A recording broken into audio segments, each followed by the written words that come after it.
Welcome back to Nature's Cadence Farm.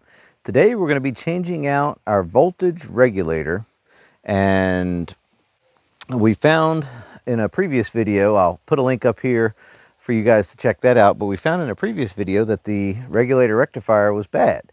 And so let's get in here. I'm going to show you what was in here already. The original regulator rectifier, I don't think it's the original one to the machine because it looks like somebody had mounted it up in there, probably me, years and years ago now. But anyways, let's get in here. I'll show you how to get this seat off and open up the air box and everything and change out the regulator rectifier. So you're going to need to start with removing the seat, and this little cable back here, you'll need to find this guy right here, pull it, and that'll release the seat right here. So I'll show you how to get the seat out now once you've pulled this cable.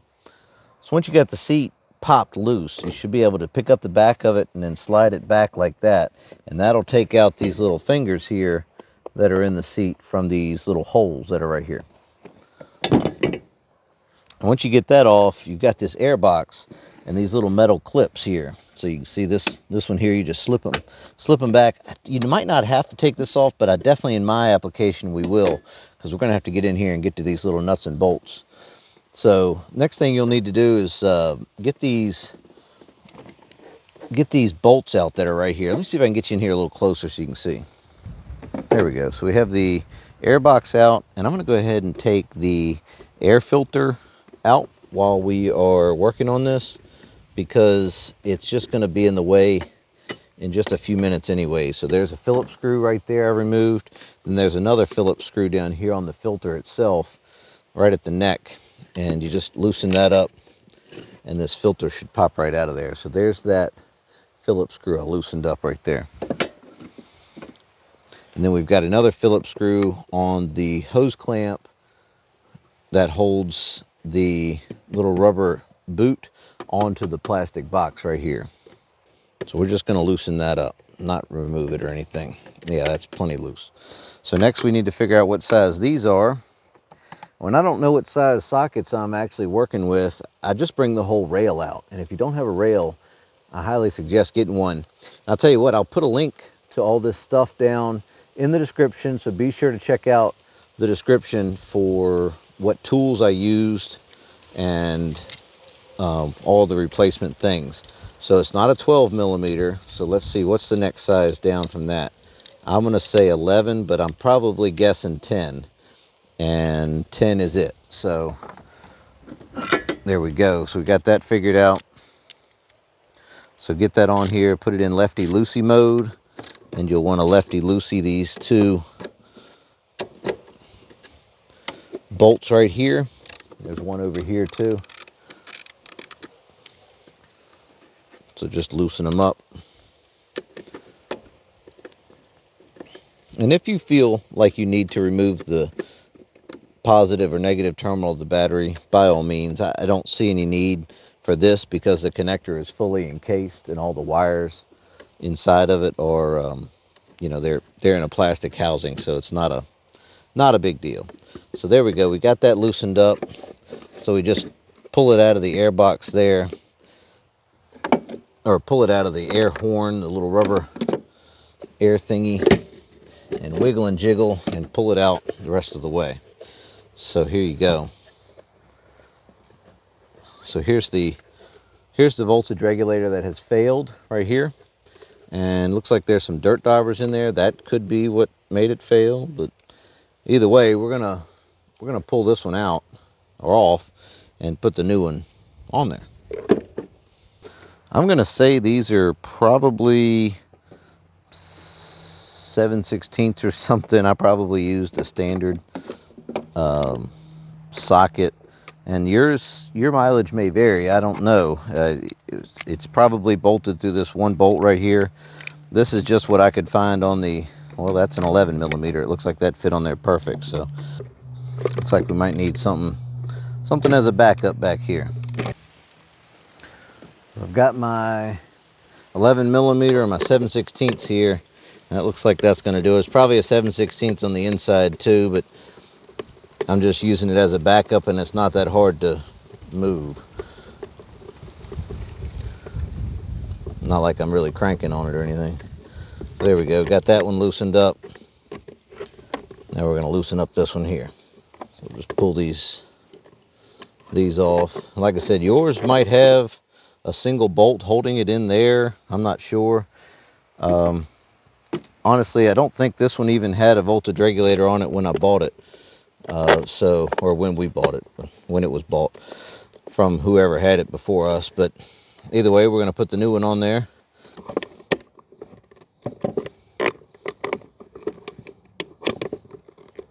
Okay, there we go. So we got that tightened up, installed. So now we're just going to put everything back the way it came off of there, hopefully. Kind of shove it down in there. Got to take this rubber boot and try not to pry it off of the carburetor and put it onto the rubber little neck there. All right, that's got it.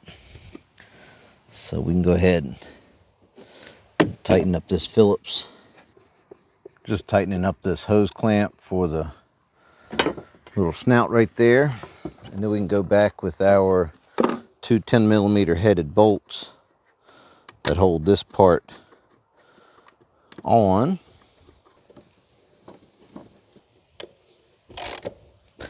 All right, got those tightened up. We can go back with our air filter now.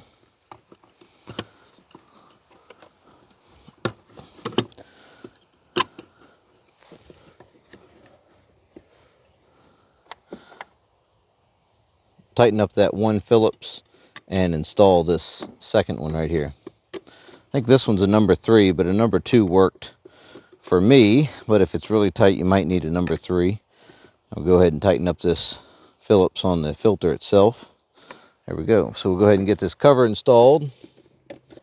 And it should set right down in there. And these clips should be fairly easy to snap over.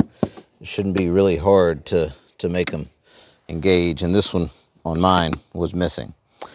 Great. All right, so now that we've got the new one installed, we need to go ahead and plug that connector in down below here. So let's go ahead and get that. So here's the view underneath of the voltage regulator here, and the cable is probably buried back here somewhere. So to remove the old voltage regulator, it was kind of hard for me to show, but what you do to remove it, you actually push this button in, and see how that little clip pushes toward the connector? That's what you're going to need to do, is push it in and then pull the connector away from the voltage regulator when you go to remove this connector. So we're going to go ahead and install this connector onto the new voltage regulator. So what you'll need to do is find your wire after you've disconnected it, find the connector, line everything up, and then clip it in until you hear it snap, and then it's engaged completely. So when I do this, I like to go back to the battery and check to make sure the voltage is correct. There's the resting voltage of the battery at 13.5. So let's go ahead and turn this on, and we'll see what it is while it's charging.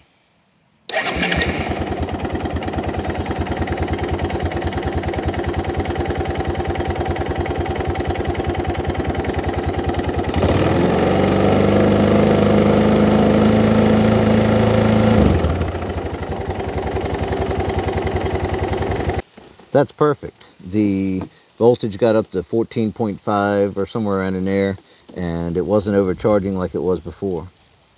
Just going to clean up all these tools here before we go to put the seat back in place. Make sure we don't leave anything behind. So to reinstall the seat, you'll want to clip these little fingers that we talked about earlier into the little holes that are there. And then if your latch is working, it would actually clip in back here, but mine isn't working. But the front is latched in, and you can tell that by picking up on it, and it's in there. So that's it, guys. Thank you so much for watching. This install was super easy and easy to check to see if you have a problem. So it might not be a bad idea, you know, when you fire this thing up for the season, whatever season that is, you might use it year round. But to check that regulator rectifier, and I probably will start doing that more regularly on my vehicle, you know, on all these here, to make sure we're not having any trouble with batteries and stuff like that. So either way, guys, thank you so much for watching and being here, checking this stuff out. And if you have any questions, just let me know down below in the comments. I would love to have a chance to chat with you and try to help you out. All right, we'll see you next time.